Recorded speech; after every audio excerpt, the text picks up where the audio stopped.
Jadi aku Rehan Afif Mahendra PM 100 ini dapat uglok yang modul 6 ya. Modul 6 itu tentang analisis cluster. Nah, apa sih analisis cluster itu? Jadi analisis cluster itu teknik multivarian yang mempunyai tujuan utama yaitu untuk mengelompokkan objek-objek ya, dan bisa mengklasifikasi objek sehingga setiap objek itu memiliki sifat yang mirip-mirip lah, dan mengelompokkan ke dalam satu klaster atau yang bisa disebut kelompok. Nah, secara logika klaster yang baik itu adalah klaster yang punya yang pertama homogenitas atau kesamaan homogenitas itu, yaitu homogenitasnya yang tinggi antara anggota dalam satu kelompok atau dalam satu klaster. Yang kedua yaitu heterogenitas, perbedaan. Kalau tadi homogenitas persamaan, yang ini perbedaan, yaitu sama heterogenitas yang tinggi antar satu dengan kelompok yang lainnya atau klaster yang lainnya. Yang ketiga yaitu ada hierarchical cluster. Hierarchical cluster yaitu pengelompokan clustering secara hierarki. Biasanya digunakan untuk jumlah sampel yang relatif sedikit. Jadi sedikit ya, bukan yang banyak banget.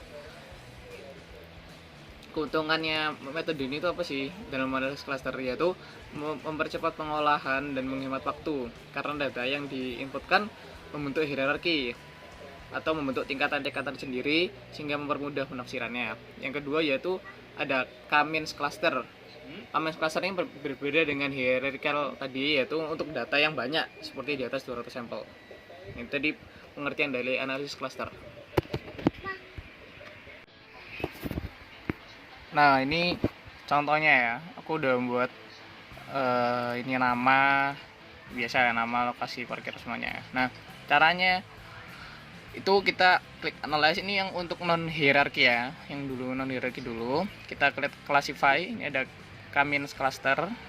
Nah, di K-means cluster ini variabel yang ini. Nah, yang ini kita isi yang pertanyaan yang tadi, kemudian di label case-nya kita isi nama.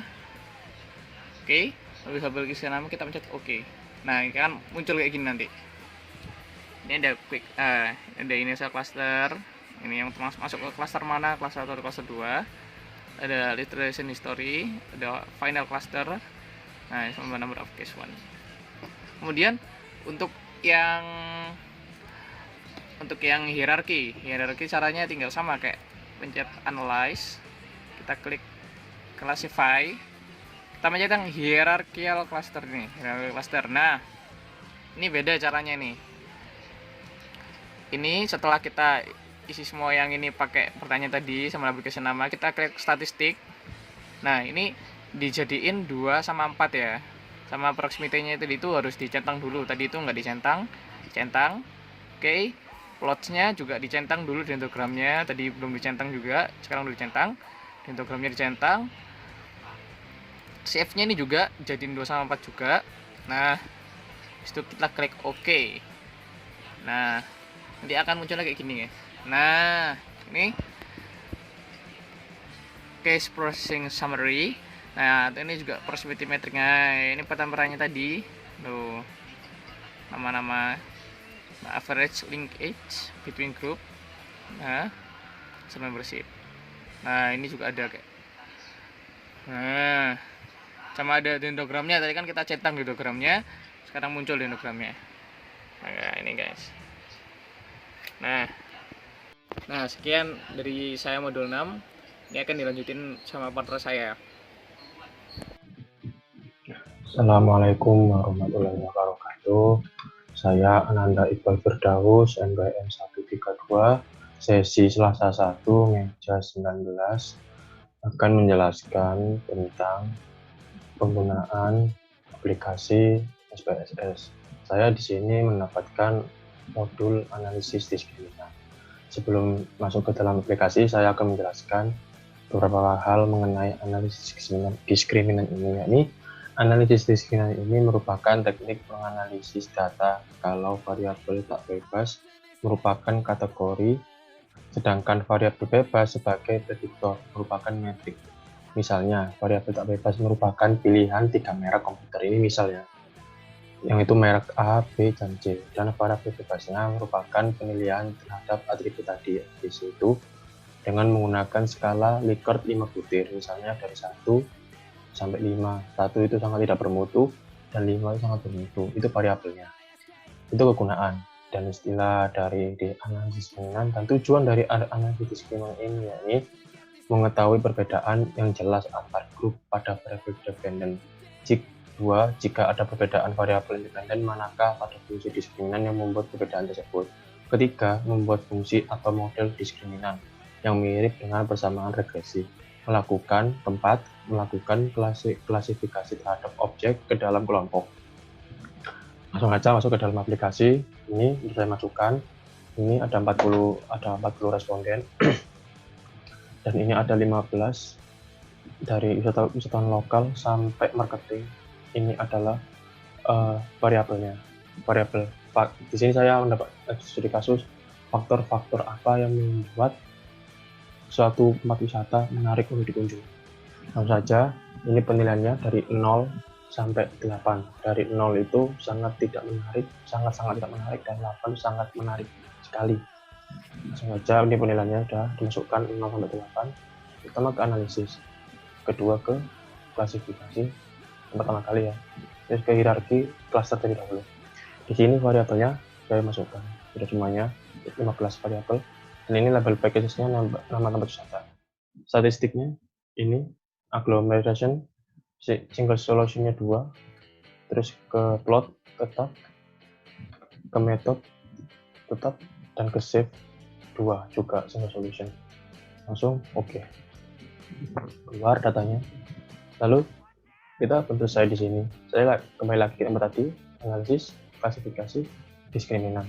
Di sini udah saya masukkan ini klaster yang tadi sebelumnya, define range-nya itu minim 1, max 2, sorry.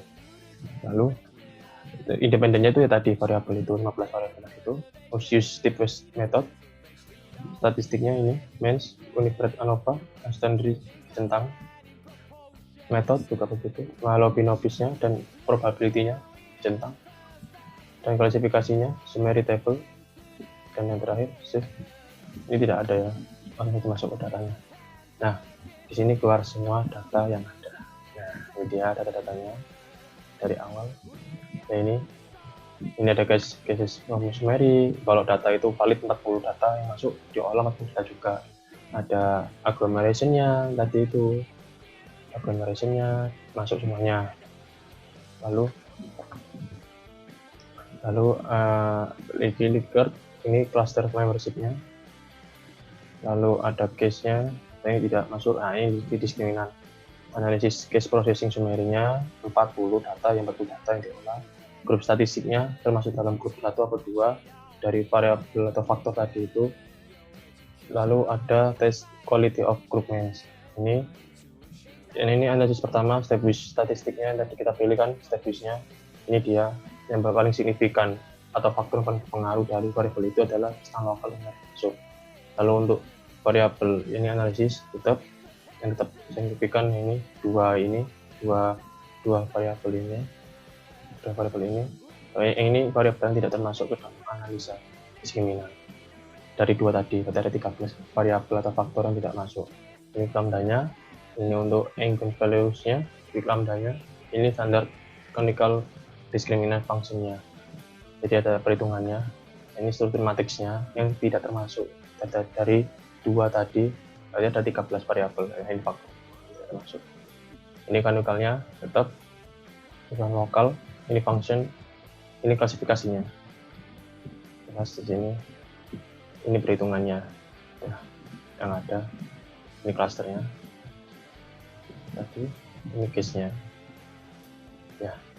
Sekian dari saya, kurang lebihnya mohon maaf apabila ada kekurangan kelebihan. Jika ada saran ya, bisa ditanyakan lebih lanjut melalui saya. Sekian, assalamualaikum warahmatullahi wabarakatuh.